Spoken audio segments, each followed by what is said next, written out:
Falou agora de intimidade. Uma das coisas que para mim foi muito especial nesses dias, né? O padre Duarte Lara passou uns dias conosco, né? E às vezes quando fala de uma intimidade com Deus, para que possa fechar brechas e ter uma vida com Deus, a gente pode correr o perigo de pensar, então tá bom, quando eu tiver tempo eu vou ter uma vida mais aprofundada de oração, agora eu não tenho condições e tal, não sei o que e tudo, né? Certo. E o Padre Paulo, quando nós conversamos com ele na última entrevista, ele falou de um diretor espiritual que um dia olhou para ele e perguntou os horários que ele rezava e tal, não sei o que, aquela coisa. E ele disse, não, tem dia que eu faço assim, tem dia que eu... Depende muito do dia e tal, tal. E ele olhou e disse, Paulo, tempo não é uma questão de prioridade, tempo é uma questão de identidade. Se você não sabe o que você faz com o seu tempo, você não sabe nem quem você é. Né? E eu vi muito isso no Padre Duarte Lara, né? Às vezes, eu preciso ter intimidade com Deus, tá? Então eu vou esperar a ocasião para que essa intimidade aconteça, ou eu vou preparar a ocasião, eu vou criar a ocasião para que isso aconteça, né? Forçar a ocasião. Isso, forçar, né? Então ali o padre vai, ali tudo, o terço e o rosário, anda para um lado e para o outro, né? Uma varanda lá em casa, coitado, 2,5 metros de varanda, e virou a igreja do Padre Duarte Lara ali, ele andando para lá e para cá, para lá e para cá, para lá e para cá. Mas o fato é que, ao mesmo tempo, nada de muito extraordinário, um terço na mão, rezando, cumprindo aquilo que era para fazer com o coração desejoso e tal, não sei o quê. Porém, fazendo o que se tinha que fazer, né? Então, às vezes, uma intimidade com Deus, às vezes não está ligada a nada mirabolante, nada muito espetacular, espetacularizado e tudo, né? E isso é importante, talvez, né? O que é que o senhor acha da gente pensar sobre isso também, né? Então, eu acho que os eventos têm às vezes pessoas que acabam ficando procurando muito evento e não percebem que a nossa amizade com Jesus, com Deus Pai, com Deus Espírito Santo, se constrói depois no dia a dia, como nós alimentamos uma amizade humana, com tempos de colóquio, a gente conversa com os amigos, a gente está junto. E isso é bem sereno, é bem tranquilo. E às vezes não tem grandes emoções, nem coisas, não é? Mas é uma relação que se vai construindo, é um relacionamento que se vai construindo muito serenamente, por isso. E alimentado por a oração, sobretudo. A oração é o grande encontro, né? E depois os sacramentos, né? Que também são oração. Missa é oração, né? E a confissão. Então, acaba sendo isso, né? A gente vai crescendo. Começamos com a palavra, né? Se nós não meditamos na palavra de Deus, se nós deixarmos de comungar o corpo de Jesus, não tem como não esfriar a nossa relação com Jesus, né? É diretamente proporcional. Se a gente rezar menos, acaba que vai esfriando. Como se eu deixar de falar com os meus amigos, vai esfriar. Né? Eu faz 2 anos que eu não falo com ele. As coisas mudam um pouco, por muito que eu não queira, né? Então é isso, né? Eu penso que tem todo este desafio pela frente, que é ajudar. Eu hoje, lá na Europa, cá não é tão difícil no Brasil, graças a Deus. Lá na Europa, mas a igreja se tornaram muitos fiéis que têm tradições religiosas, mas nos quais se apagou quase completamente a relação com Deus. Então as pessoas querem a procissão do padroeiro, querem ir na missa para rezar pelos defuntos, mas já não para ouvir Deus. O que é que Deus me tem para dizer hoje? Deus me está falando hoje, eu estou ouvindo.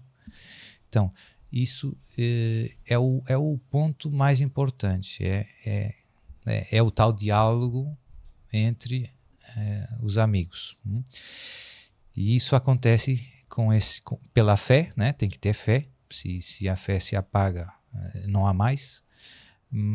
E depois na oração. Mas não só na oração, porque a oração não é só quando eu estou na igreja, né? Eu vou no carro e eu vou vivendo essa presença de Deus que me leva a manter esse diálogo, né? Conversando. Jesus, Oh, veja esse meu irmão que não pôs o pisca. Oh, dê um jeito, né? Oh, ei, preciso de um lugar para estacionar agora, Senhor. E agora? Bom, então, os momentos fortes de oração, em que nós estamos mais na capela, ou mais pegando a Bíblia, ou assim, depois devem ser, de algum modo, o ponto de partida para manter essa nossa presença de Deus através de todo o dia. Então, aquele diálogo com o céu vai acontecendo muito espontaneamente e muito naturalmente e muito constantemente. A gente vai falando com o anjo da guarda, com Nossa Senhora, com São José, e vai na rua, e Deus abençoe esse irmão e aquele. Então, dá um olhar completamente novo a toda a nossa existência. E tudo isso está alimentando a nossa amizade com Deus. Deus não nos pede só que a gente reze dentro da igreja. Depois, essa amizade continua ao longo do dia. Deus está comigo, né? Essa prática meio de que forçar, criar situação de oração e ser também perseverante, isso logo de início de vida sacerdotal, o senhor já conseguia fazer isso? Sim. Ou aos poucos que as coisas foram ainda mais, ficando um pouco mais densas, né? Foi antes, e foi até antes do seminário. Eu fui agraciado numa aparição de Nossa Senhora, assim com uma graça um pouco especial. Depois acabou que eu comecei lendo, meditando muito nas mensagens de Fátima e noutras aparições de Nossa Senhora. Em algumas elas faz pedidos bem concretos. Rezar o rosário completo. Então eu comecei rezando o rosário completo. Confissão, pelo menos mensal, mas se possível semanal. Eu comecei confessando todas as semanas. E já passaram 30 anos que eu fiz esses propósitos. Com 20 anos, não, com 22, 21, fiz 50. E depois jejum segunda, quarta e sexta. Depois a coroa angélica. E depois meditar a palavra de Deus. Comecei lendo o Novo Testamento. Então, a minha diretora espiritual, digamos, mais eficaz, mais forte, a primeira, no fundo, foi a própria Virgem Maria.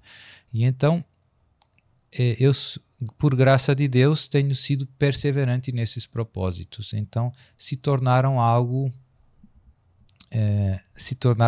hábitos muito enraizados. Então, é muito difícil para mim não terminar o meu rosário. Eu já fico incomodado. Né? Mas não é um escrúpulo. Não, é um hábito profundo. É como você se habituou a escovar os dentes. Então já fica estranho se você, né? Você não está bem, né? Não deu, né? Então, houve esses hábitos que se tornaram bem presentes. Depois no seminário tive também uma ótima experiência que me ajudou a aprofundar mais coisas. Comecei rezando a liturgia das horas, tudo isso. Então tem todos uns hábitos na vida espiritual que se foram formando de oração, e depois eu vejo que a igreja insiste muito, né? No caso dos sacerdotes, e daí vale para todos os cristãos, que a nossa grande prioridade é alimentar a nossa união a Cristo, e isso passa pela vida de oração. E, portanto, para o nosso ministério ser frutuoso, essa é a chave. Né? A chave é estarmos cheios de Deus. O resto vai acontecer. Às vezes eu vejo que a gente se preocupa muito. Vou fazer o roteiro, vou preparar o cenário. O mais importante, o ingrediente mais essencial é o nosso coração estar em Deus. Tudo o resto vai vir por acréscimo e é bem mais secundário. Eu vejo que às vezes, do ponto de vista humano, tem muitas coisas que falham, mas se Deus está presente, os frutos vêm. E vejo também às vezes o contrário. Tem coisas que tecnicamente são perfeitas, está tudo bem, mas falta algo, né? Falta alma. Não, Deus não tem muito espaço, então não dá muito fruto, né? Pronto, então é isso, é tentar, mas é uma luta para todos, obviamente, e temos todos que gerir. Hoje o mundo se tornou muito corrido, e então nós temos todos que gerir uma grande quantidade de pedidos, de informação, de gente, e não é sempre fácil.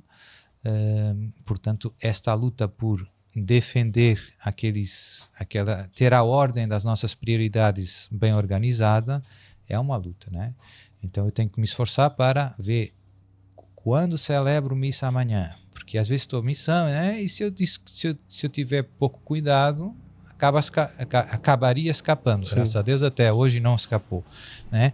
Ou o rosário, então eu já vou vendo. Obviamente que tem que ter também bom senso, porque uma coisa é eu estou nas minhas rotinas em casa, na paróquia, outra coisa é eu estou em missão, em outro local, então temos que adaptar um pouco, né, com bom senso, mas tem muitas coisas que dependem de nós, né? É tudo uma questão de a gente querer forçar, como eu dizia há pouco, a ocasião. É dizer, Guto, eu preciso de umas 3 horas para fazer as minhas orações, sem contar com a Santa Missa. Pronto. Sim. Eu digo para você, o Guto diz, tá jóia, padre, pronto. Tá ótimo. E depois se falta, eu digo, ainda falta. Sou o padre Duarte Lara, quero convidar você para participar nesse caminho de aprofundamento sobre estas realidades espirituais que podem ajudar você a ser mais feliz nessa terra e a chegar ao céu. Também com a participação de Maria Gabriela. Se puder, aproveite.